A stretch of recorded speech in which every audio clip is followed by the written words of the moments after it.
বিসমিল্লাহির রহমানির রহিম। প্রিয় শিক্ষার্থীবৃন্দ, আসসালামু আলাইকুম।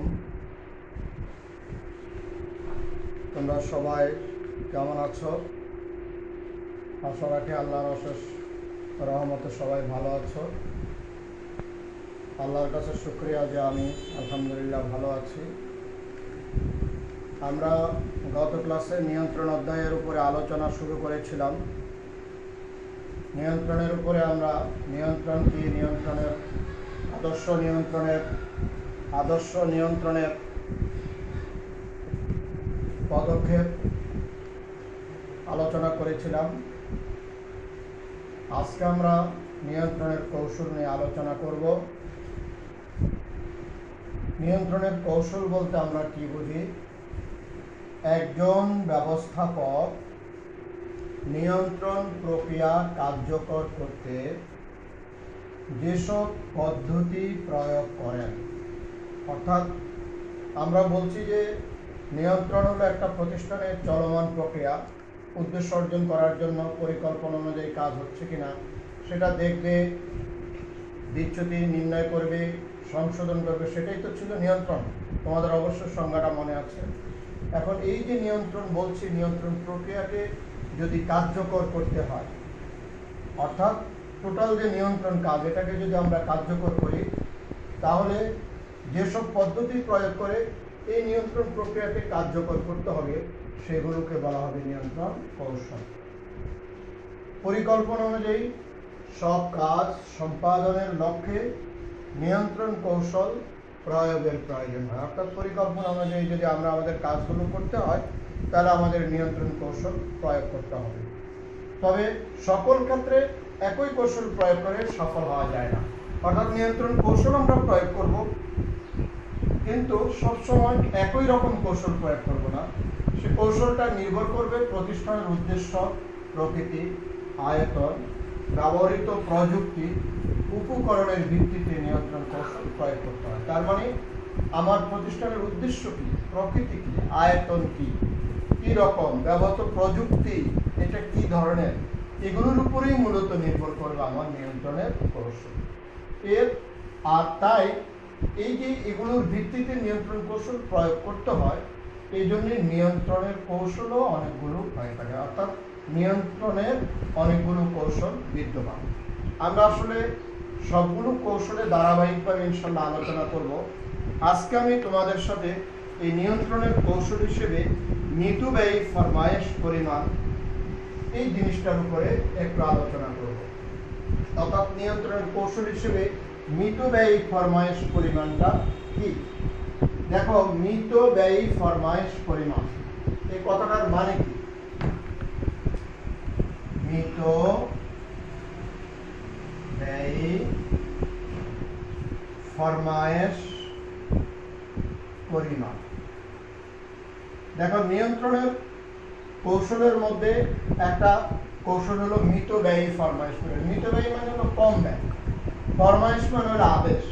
তাহলে পরিমাণ তো পরিমাণে, যে পরিমাণ মালের জন্য ফরমায়েশ দিলে, আদেশ দিলে আমার পণ্যের ব্যয়, বহন খরচ, ফরমায়েশ ব্যয় সর্বনিম্ন হবে, সেটাকে বলা হয় মিতব্যয়ী ফরমায়েশ পরিমাণ। অর্থাৎ যে পরিমাণ মাল ক্রয়ের জন্য ফরমায়েশ দিলে ফরমায়েশ খরচ, রক্ষণাবেক্ষণ খরচ, বহন খরচ সর্বনিম্ন পর্যায়ে হবে, সেটাকে বলা হয় মিতব্যয়ী ফরমায়েশ পরিমাণ। এটাকে ইংরেজিতে বলা হয় economic order quantity. Economic order quantity.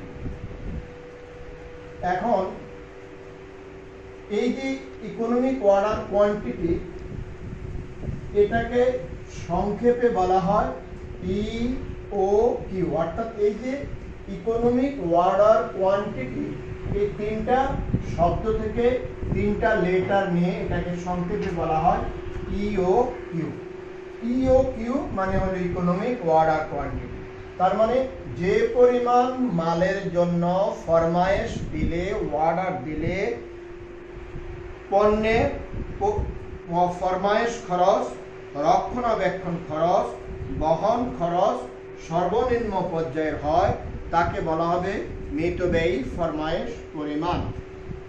যে বিন্দুতে, অথবা এটাকে এভাবেও বলতে পারি, যে বিন্দুতে ফরমায়েশ দিলে ফরমায়েশ খরচ, বহন খরচ, রক্ষণাবেক্ষণ খরচ পরস্পর সমান হবে, সেই বিন্দুতে মিতব্যয়ী ফরমায়েশ মাত্রা নির্ণয় করা হয়। মিতব্যয়ী ফরমায়েশ এটা নির্ণয়ের সূত্র আছে, অর্থাৎ আমরা কিভাবে আমাদের প্রতিষ্ঠানের জন্য মিতব্যয়ী ফরমায়েশের পরিমাণ নির্ণয় করব। মিতব্যয়ী ফরমায়েশ নির্ণয়ের জন্য সূত্রটা হলো, এটাকে আমরা এইভাবে লিখতে পারি, EOQ অথবা মিতব্যয়ী ফরমায়েশ পরিমাণ সমান এই রুট, সম্পূর্ণটার উপরে রুট হবে √অফ 2 গুণ বার্ষিক চাহিদা, অর্থাৎ এক বছরে যা লাগবে এটাকে বলা হবে বার্ষিক চাহিদা, গুণ প্রতিটি ফরমায়েশ ব্যয়, প্রতিটি ফরমায়েশ ব্যয় ভাগ একক প্রতি বহন খরচ, এটাকে একক প্রতি বহন খরচ বলা হয়। এখন এটাকে কিন্তু আমরা যদি এইভাবে না লিখে এভাবে লিখি, √2 বা twice AO divided by C, AO এখানে ডিভাইডেড বাই C, A হলো অ্যানুয়াল রিকোয়ারমেন্টস, বার্ষিক চাহিদা, আর ও হলো cost of placing and receiving for order বা এন ওয়ার্ডার ও, আর সি হলো ক্যারিং কস্ট পার ইউনিট। অর্থাৎ এখানে এক বছরে কি পরিমাণ পণ্য লাগবে, একটা অর্ডার দিতে কত ব্যয় হবে, এবং পণ্যের একক প্রতি বহন ব্যয় কত হবে, এই মানগুলো বসিয়ে আমরা যে উত্তরটা পাবো সেটাই হবে আমাদের EOQ। যেমন ধরো, আমরা যদি এখানে একটা কাল্পনিক উদাহরণ দেই, যে একটা প্রতিষ্ঠানে মনে করো এক বছরে আমাদের 10,000 ইউনিট কাঁচামাল লাগবে, আমাকে একটা অর্ডার দিলে মনে করো 10 টাকা ব্যয় হয়, আর আমার মনে করো একক প্রতি বহন ব্যয় 2 টাকা। তাহলে আমরা যদি সূত্রের মধ্যে মানগুলো বসায়ে আমরা এখানে 2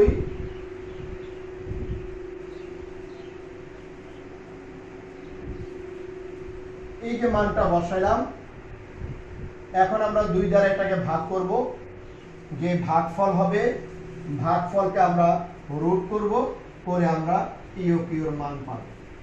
এখন এই EOQ নির্ণয়ের অনেকগুলো পদ্ধতি আছে, এটাকে বলা হয় গাণিতিক পদ্ধতি।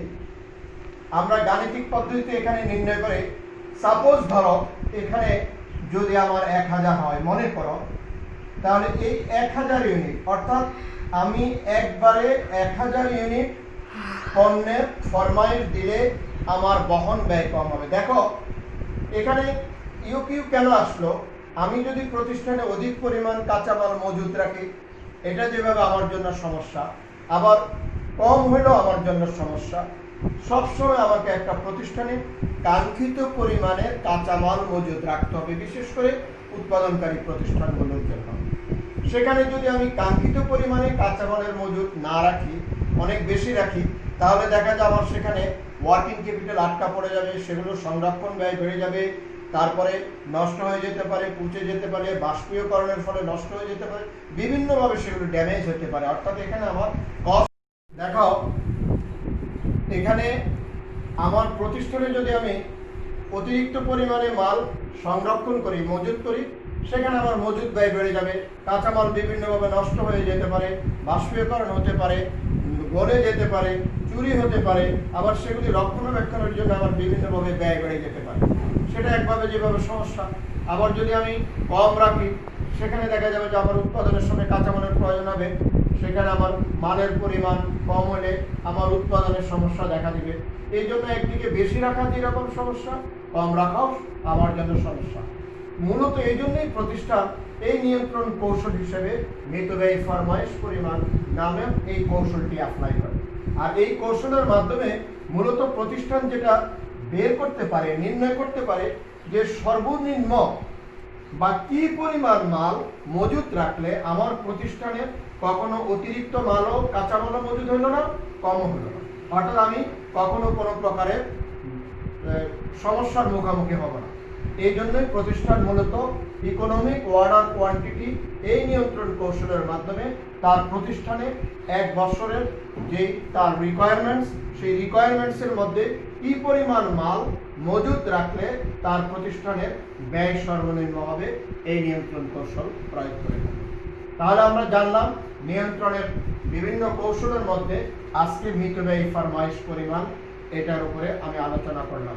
প্রিয় শিক্ষার্থীবৃন্দ, তোমরা অবশ্যই নিয়ন্ত্রণের এই কৌশলগুলো আমি ধারাবাহিকভাবে তোমাদের সাথে আলোচনায় নিয়ে আসবো ইনশাল্লাহ। তোমরা আজকে যে নিয়ন্ত্রণের কৌশলের উপর আমি মিতব্যয়ী ফরমায়েশ পরিমাণ আলোচনা করেছি, এটা তোমরা এই কৌশলটা বাসায় পড়বে, দেখবে। তোমরা সবাই ভালো থাকো, সুস্থ থাকো। সবাইকে ধন্যবাদ। আসসালামু আলাইকুম।